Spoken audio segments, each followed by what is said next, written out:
Hello दोस्तों, आप सभी का एक बार फिर से स्वागत है आपके अपने YouTube channel the GK zone में। आज हम हरियाणा जीके की एक और नई वीडियो देखेंगे। प्राचीन हरियाणा का इतिहास। हमारे टॉप 25 एमसीक्यू क्वेश्चन इस वीडियो में रहने वाले हैं, जो कि आपका जो एंशियंट हरियाणा की जो हिस्ट्री है, प्राचीन हरियाणा का जो इतिहास है, उसके जो इम्पोर्टेंट 25 जो क्वेश्चन है वो इस वीडियो में डिस्कस करेंगे। ये वीडियो का पार्ट 1 रहने वाला है। अगले पार्ट में और महत्वपूर्ण 25 क्वेश्चन और देखेंगे। तो आइए शुरू करते हैं प्राचीन हरियाणा का इतिहास पार्ट 1। फर्स्ट क्वेश्चन है, किस उपनिषद में हरियाणा के सामाजिक आर्थिक जीवन का उल्लेख मिलता है? आपके ऑप्शन रहेंगे छंदोग्य उपनिषद, मुंडकोपनिषद, ज्वालोपनिषद या ये सभी। देखिए, हमसे पूछा गया है कि हरियाणा के सामाजिक और आर्थिक जीवन कैसा था प्राचीन समय में, उसका इतिहास हमें किस उपनिषद से मिलता है। तो यहाँ राइट आंसर हो जाएगा ऑप्शन नंबर ए, छंदोग्य उपनिषद। छंदोग्य उपनिषद से हमें हरियाणा के प्राचीन सामाजिक और आर्थिक जीवन का हमें उल्लेख मिलता है। अगला क्वेश्चन है, हरियाणा में जैन धर्म का प्रमुख केंद्र था। प्राचीन समय में जैन धर्म का प्रमुख केंद्र इनमें से हरियाणा में कौन सा था? आपके ऑप्शन रहेंगे थानेसर, अग्रोहा, हांसी या ये सभी। तो राइट आंसर हो जाएगा option number B, Agroha. Jain धर्म के प्रमुख केंद्रों में प्राचीन समय में हरियाणा के अंदर जो जैन धर्म का प्रमुख केंद्र था वो था अग्रोहा। वर्तमान में अग्रोहा पड़ता है हिसार डिस्ट्रिक्ट में।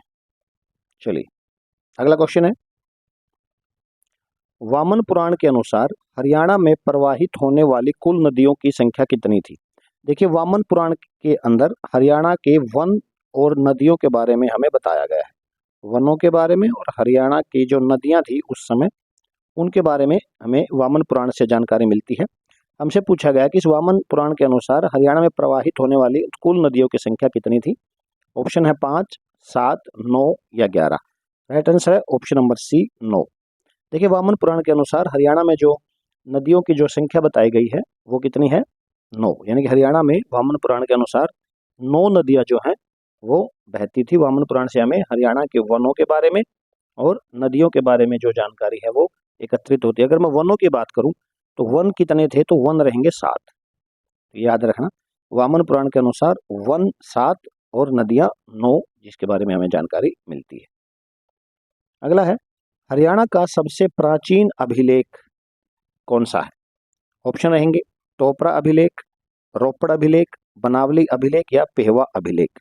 तो राइट आंसर है टोपरा अभिलेख। टोपरा जो अभिलेख है ये मौर्य काल से संबंधित है। मौर्य काल से, मौर्य काल के अधीन जब हरियाणा था उस समय मौर्य वंश का एक बड़े ही प्रतापी राजा हुए हैं अशोक। अशोक का ये अभिलेख है। अशोक ने इस अभिलेख को बनवाया था और ये हमें कहाँ से मिला है? टोपरा से। टोपरा वर्तमान में पड़ता है यमुनानगर में। टोपरा कहाँ है? यमुनानगर में, जो हरियाणा का सबसे प्राचीन अभिलेख माना जाता है। इसके अलावा थानेसर में भी एक स्तूप मिलता है हमें। थानेसर जो है कुरुक्षेत्र में, वहाँ भी हमें अशोक का स्तूप विहार जो है वो उसके अवशेष देखने को मिलते हैं। तो इस क्वेश्चन का राइट आंसर हो जाएगा टोपरा अभिलेख। चलिए अगला है, हरियाणा के किस जिले से हर्ष की ताम्र मुद्रा प्राप्त हुई है? हर्ष की ताम्र मुद्रा, हर्ष मतलब हर्षवर्धन, और हर्षवर्धन की हरियाणा में जो राजधानी थी आपको पता होगा वो थी थानेसर। हर्षवर्धन की राजधानी थी थानेसर और बाद में इन्होंने अपनी राजधानी बना ली थी कन्नौज। बाद में हर्षवर्धन की राजधानी कौन सी बन गई थी? कन्नौज। हमसे पूछा गया है कि किस जिले से हर्ष की ताम्र मुद्रा प्राप्त हुई है। ऑप्शन देख लेते हैं, पानीपत, सोनीपत, झज्जर या मेवात। तो राइट आंसर है option number B, Sonipat. Sonipat district से हमें हर्ष के समय की ताम्र की मुद्राएं मिली हैं। अगला है, हरियाणा से जो अधिकांश मूर्तियां मिली है वह किस धर्म से संबंधित है? ज्यादातर जो हमें मूर्तियां मिली हैं वो किस धर्म से संबंधित है? ऑप्शन है वैष्णव, बौद्ध, जैन या उपयुक्त सभी। तो राइट हो जाएगा उपयुक्त सभी। देखिए, हरियाणा से हमें वैष्णव धर्म की, बौद्ध धर्म की और जैन धर्म की, तीनों ही धर्मों की काफी सारी मूर्तियां मिली हैं। तो यहाँ राइट आंसर हो जाएगा उपयुक्त सभी। इसका मतलब प्राचीन समय में जो हरियाणा का संबंध रहा है वो इन तीनों ही धर्मों से रहा है। चलिए अगला है, हरियाणा में कुषाण कालीन मूर्तियों का प्रधान केंद्र था। कुषाण वंश जिस समय शासन कर रहा था भारत में, वहां उस समय की जो हमें मूर्तियां मिली है वो हमें हरियाणा में किस जगह से मिली है ये हमें बताना है। ऑप्शन है सिरसा, पानीपत, रोहतक या मेवात? तो right answer is option number C, Rohtak. Kushan कालीन जो मूर्तियां हैं ये हमें कहाँ से मिली है? हरियाणा में रोहतक से मिली है। इसका मतलब ये हुआ कि प्राचीन समय में रोहतक जो है वो कुषाण का केंद्र था, कुषाण वंश का केंद्र था, और कुषाण कालीन मूर्तियों का जो प्रधान केंद्र वो रोहतक। तो राइट आंसर हो जाएगा ऑप्शन नंबर सी, रोहतक। अगला क्वेश्चन है, हरियाणा के किस क्षेत्र में नवपाषाण काल के साक्ष्य प्राप्त हुए हैं? देखिए, हम एंशिएंट हिस्ट्री की बात करें तो नवपाषाण युग के बारे में आप लोगों ने पढ़ा होगा। इसके जो हरियाणा में भी इस नवपाषाण काल के हमें साक्ष्य प्राप्त हुए हैं, हमें बताना किस क्षेत्र में हुए हैं। पिंजौर काल का क्षेत्र, मेवात क्षेत्र, मालवा क्षेत्र या झज्जर और नू का क्षेत्र? Right answer is option number ए, पिंजौर और कालका का क्षेत्र। नवपाषाण काल था जो, उसके हमें जो अवशेष मिले हैं वो हरियाणा के पिंजौर और कालका से मिले हैं। और पिंजौर और कालका वर्तमान में किस जिले में है? तो पंचकुला। किस जिले के अंदर पड़ते हैं? पंचकुला जिले के अंदर। चलिए नेक्स्ट देख लेते हैं। हरियाणा में सिंधु घाटी सभ्यता का निम्न में से कौन सा उत्खनन स्थल सही सुमेलित है? हमें बताना इनमें से सही कौन कौन सा है। मित्ताथल भिवानी, राखीगढ़ी फतेहाबाद, बनावली यमुनानगर, सीसवाल कुरुक्षेत्र। देखिए, जो सीसवाल कुरुक्षेत्र है ये गलत है, क्योंकि सीसवाल रहेगा आपका हिसार के अंदर। सीसवाल कहाँ रहेगा? हिसार में। बनावली यमुनानगर ये भी गलत है, क्योंकि बनावली आपका रहेगा फतेहाबाद में। बनावली कहाँ है? फतेहाबाद। राखीगढ़ी फतेहाबाद ये भी गलत है, क्योंकि राखीगढ़ी भी आपका कहाँ है? हिसार। तो इसका मतलब इस क्वेश्चन का राइट आंसर हो जाएगा ऑप्शन नंबर ए, मित्ताथल भिवानी। मित्ताथल आपका कहाँ है? भिवानी में। तो option number A is right. Next है, निम्न में से किस स्थल से राजसी मुकुट खोजा गया? राजसी मुकुट हमें कहाँ से मिला है? इन स्थलों में से राजसी जो मुकुट है वो हमें कहाँ से मिला है? ऑप्शन रहेंगे आपके बनावली, राखीगढ़ी, कुनाल या उपयुक्त सभी। तो राइट आंसर हो जाएगा option number C, Kunal. Kunal जो है फतेहाबाद डिस्ट्रिक्ट में पड़ता है और यहां से हमें राजसी मुकुट मिला है। अगला है, हरियाणा के सैंधव स्थल से एक मुद्रा प्राप्त हुई है जिस पर विचित्र पशु अंकित है। इसका धड़ सिंह की तरह और सींग बैल की तरह है। ये उक्त स्थल कौन सा है? यानी कि हमें एक मुद्रा मिली, उस मुद्रा पे एक अजीब सा चित्र बना हुआ है जिसका जो धड़ है वो तो एक शेर की तरह है, धड़ जो है वो शेर की तरह है, और जो उसका सींग है वो बल नहीं है, बैल है। सींग जो है वो बैल की तरह है। तो वो कौन सा स्थल है? ऑप्शन है राखीगढ़ी, मित्ताथल, गणेश या बनावली। तो राइट आंसर है ऑप्शन नंबर डी, बनावली। और जैसे मैंने अभी पहले बताया, बनावली कहाँ पड़ता है वर्तमान में? फतेहाबाद डिस्ट्रिक्ट में। कहाँ है? फतेहाबाद डिस्ट्रिक्ट में पड़ता है बनावली। और बनावली से हमें एक मुद्रा मिली और उस मुद्रा पर एक अजीब सा चित्र बना हुआ है, एक अजीब से पशु का चित्र है जिसका धड़ सिंह का और सींग बैल के जैसे। चलिए नेक्स्ट है, ईसवी पूर्व हरियाणा क्षेत्र में किस वंश के पराक्रमी राजा हुए हैं? ऑप्शन है पुरुवंश, भरतवंश, कुरुवंश या उपयुक्त सभी। हमसे पूछा गया प्राचीन समय में हरियाणा में इनमें से किस वंश के पराक्रमी राजा हुए? तो पुरुवंश, भरतवंश, कुरुवंश या उपयुक्त सभी। तो राइट आंसर उपयुक्त सभी। देखिए, तीनों ही वंशों के राजा जो है प्राचीन समय में हरियाणा में रहे हैं, चाहे वो पुरुवंश की बात हो, भरतवंश की बात हो जिसके नाम पे हमारा देश का नाम भारत पड़ा, या कुरुवंश की बात हो महाभारत से जो संबंधित था। इन सभी का जो संबंध है वो प्राचीन समय में हरियाणा से रहा है। नेक्स्ट है, हरियाणा का सुग नगर जहां महात्मा बुद्ध ने प्रवचन दिया था वर्तमान में किस जिले से संबंध रखता है या किस जिले से संबंधित है? महात्मा बुद्ध जो बौद्ध धर्म के संस्थापक थे, इन्होंने हरियाणा के सुग नामक जगह पर अपना उपदेश दिया था। हमसे पूछा गया है ये जो सुग है ये किस जिले में है? ऑप्शन है रोहतक, यमुनानगर, कुरुक्षेत्र या हिसार। तो right answer option number B, Yamunanagar. Yamunanagar के अंदर पड़ता है सुग। यमुनानगर में पड़ता है सुग, और इसी सुग जगह पर महात्मा बुद्ध ने अपना उपदेश या अपने प्रवचन दिए थे। नेक्स्ट है, हरियाणा के किस जैन धर्म के केंद्र से चंद्र प्रभु, पार्श्वनाथ तथा महावीर स्वामी की मूर्तियां मिली है?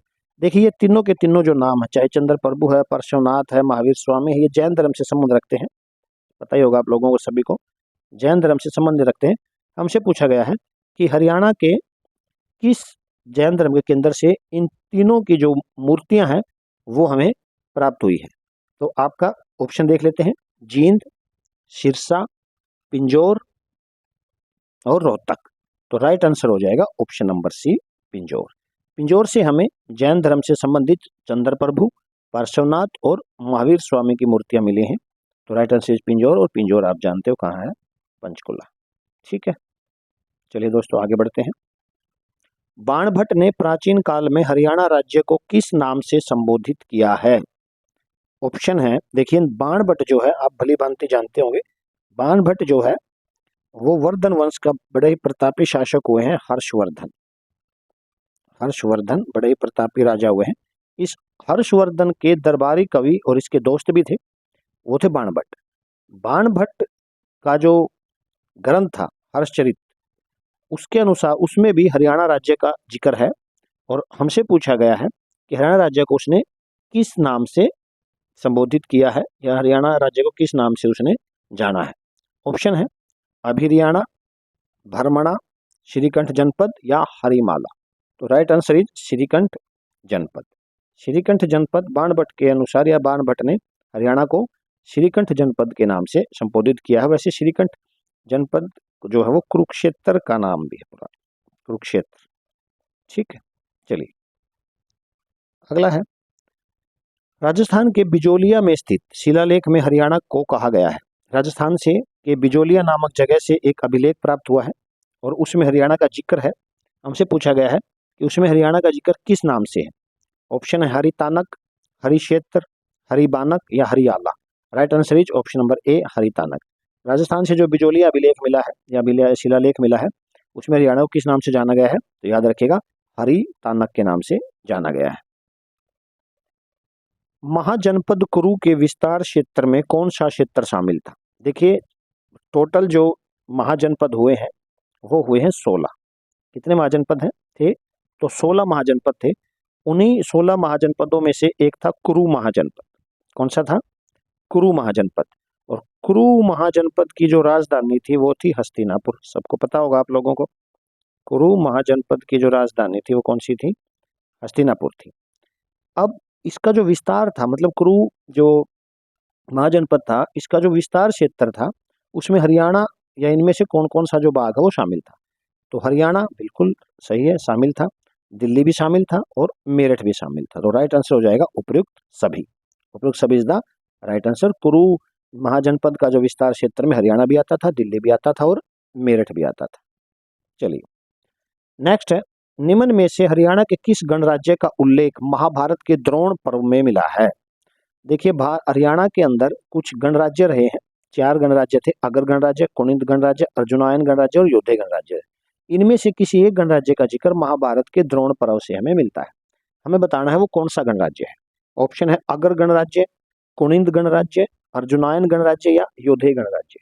तो राइट आंसर है योधे गणराज्य।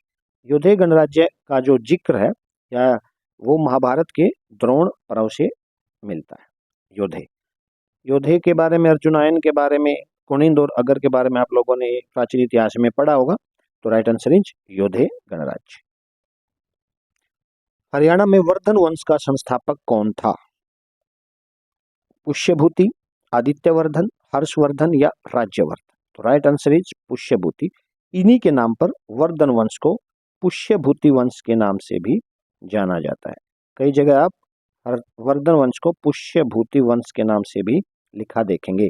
पुष्यभूति इनका संस्थापक था। देखिए जिस समय गुप्त साम्राज्य छीन बीन हो रहा था, गुप्त साम्राज्य जब कई कई टुकड़ों में टूट गया था, तो उस समय कुछ सामंतों ने अपने आप को स्वतंत्र घोषित कर दिया था। उन्हीं में से एक थे पुष्यभूति, जिन्होंने अपने आप को स्वतंत्र कर लिया था, और बाद में इसी वंश में जाके महान सम्राट हर्षवर्धन का जन्म होता है। तो right answer is Pushyabhuti. Next, Banabhatta किस राजा के मित्र व राज्य कवि थे? अभी हमने पीछे ये क्वेश्चन देख लिया था। ऑप्शन रहेंगे पृथ्वीराज चौहान, हर्षवर्धन, आनंदपाल और हेमचंद्र। तो right answer is Harshvardhan. Harshvardhan के दरबारी कवि और उनके मित्र भी थे। कौन? बाणभट्ट। और बाणभट्ट ने हर्षवर्धन के जीवन पर और इनके परिवार के ऊपर एक पुस्तक लिखी थी जिसका नाम था हर्षचरित। हर्षचरित नाम की इन्होंने एक पुस्तक लिखी। हालांकि हर्षवर्धन खुद भी कवि थे और इन्होंने भी 3 जो ग्रंथ है वो लिखे, जिनका नाम था नागानंद, पता होगा आप लोगों को, नागानंद, प्रियदर्शिका, नागानंद, प्रियदर्शिका और रत्नावली। और कौन सा लिखा? रत्नावली। तो नागानंद, प्रियदर्शिका और रत्नावली, ये 3 लिखे हर्षवर्धन ने। और हर्षचरित जो रचना है वो है बाणभट्ट की। चलिए नेक्स्ट है, हरियाणा के किस जिले के जोधका नामक स्थान से प्राप्त अभिलेख से यह ज्ञात होता है कि हरियाणा में प्रतिहारों का आधिपत्य था। देखिए एक जगह है जोधका, वहां से हमें एक अभिलेख प्राप्त हुआ, उस अभिलेख से हमें यह जानकारी मिली कि हरियाणा में गुर्जर प्रतिहारों का शासन रहा है। तो वो कहाँ से मिला वो अभिलेख, हमें ये बताना है। भिवानी, सिरसा, कुरुक्षेत्र या रोहतक। देखिए जोध का पड़ता है सिरसा में, तो राइट आंसर हो जाएगा option number B Sirsa. Sirsa के जोध का नामक स्थान से हमें एक अभिलेख प्राप्त हुआ जिससे हमें यह जानकारी मिली कि हरियाणा में कभी गुर्जर प्रतिहार वंश का भी शासन रहा है। नेक्स्ट है, थानेश्वर नामक नगर किस प्रसिद्ध राजा के राज्य की राजधानी रहा है। फिर क्वेश्चन आ जाता है, क्योंकि जब हम प्राचीन इतिहास पढ़ते हैं तो आप वर्धन वंश को नहीं भूल सकते। हर्षवर्धन, अशोक, चंद्रगुप्त, विक्रमादित्य और Kanishka. Right answer is Harshvardhan. जैसा कि मैंने पीछे क्वेश्चन में डिस्कस किया था, हर्षवर्धन की जो राजधानी थी, प्रारंभिक राजधानी जो थी वो थी आपकी हरियाणा की थानेश्वर, और बाद में इन्होंने राजधानी बना ली थी उज्जैन, सॉरी कन्नौज। बाद में इन्होंने राजधानी बना ली थी कन्नौज। ठीक है, तो right answer is option number A Harshvardhan. Next है, मिहिर भोज किसका पुत्र था। मिहिर भोज जो कि गुर्जर प्रतिहार वंश का शासक था। ऑप्शन है नागभद्र, रामभद्र, महेंद्रपाल या जोल। Right answer is Rambhadra. Mihir Bhoj Pratihar वंश के बड़े ही शक्तिशाली शासक रहे हैं, और ये किसके पुत्र थे, रामभद्र के ये पुत्र थे। और तोमर ये जो जोल नाम है, जोल भी इन्हीं से संबंधित के प्राचीन है, तो आप इसको याद रखिएगा। राइट आंसर इज हो जाएगा इस क्वेश्चन का रामभद्र।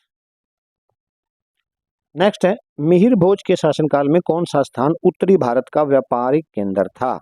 देखिए जिस समय मिहिर भोज का शासन था, वही प्रतिहार वंश का, उस समय इनमें से कौन सा स्थान भारत का बड़ा एक व्यापारी, उत्तरी भारत का एक बड़ा व्यापारिक केंद्र होता था। ऑप्शन है पेहवा, कन्नौज, हिसार या सिरसा। तो right answer is option number A Pehowa. Mihir Bhoj के समय पेहवा जो है वो भारत, उत्तरी भारत का एक बड़ा व्यापारिक केंद्र था, और खासकर जो पेहवा था वो घोड़ों के व्यापार के लिए प्रसिद्ध था। किसके व्यापार के लिए प्रसिद्ध था, घोड़ों के व्यापार के लिए। बड़ी अरबी नस्ल के घोड़े यहाँ से व्यापार किया जाता था। तो right answer is option number A Pehowa. चलिए आज की वीडियो का लास्ट क्वेश्चन है, तोमर शासकों के समय हरियाणा क्षेत्र की राजधानी कहाँ विद्यमान थी। जिस समय हरियाणा में तोमर वंश का शासन था तो उनकी जो राजधानी थी वो कहाँ थी। ऑप्शन है कुरुक्षेत्र, ढिल्लीका, श्रीकंठ या शीशवाल। तो right answer is option number B Dhillika. इसी ढिल्लीका, दिल्ली को बोल देते हैं वर्तमान में, जिसे हम दिल्ली बोलते हैं, इसे ढिल्लीका के नाम से जाना जाता था, और ये प्राचीन समय में तोमर शासकों की राजधानी रही है। तो ये थी दोस्तों आज की वीडियो। उम्मीद है आप लोगों को पसंद आई होगी। आपके कितने क्वेश्चन ठीक हुए आउट ऑफ 25 हमें कमेंट बॉक्स में जरूर बताएं। नेक्स्ट वीडियो जो पार्ट नंबर 2 आएगा, एंशिएंट हिस्ट्री ऑफ हरियाणा या प्राचीन हरियाणा के इतिहास का, उसमें नेक्स्ट और टॉप 25 इंपॉर्टेंट क्वेश्चन होंगे जो आपका लगभग एंशिएंट हिस्ट्री जो हरियाणा की उसको कवर कर देंगे। तो आज की वीडियो में इतना ही, मिलते हैं आपसे नई वीडियो में, तब तक के लिए धन्यवाद।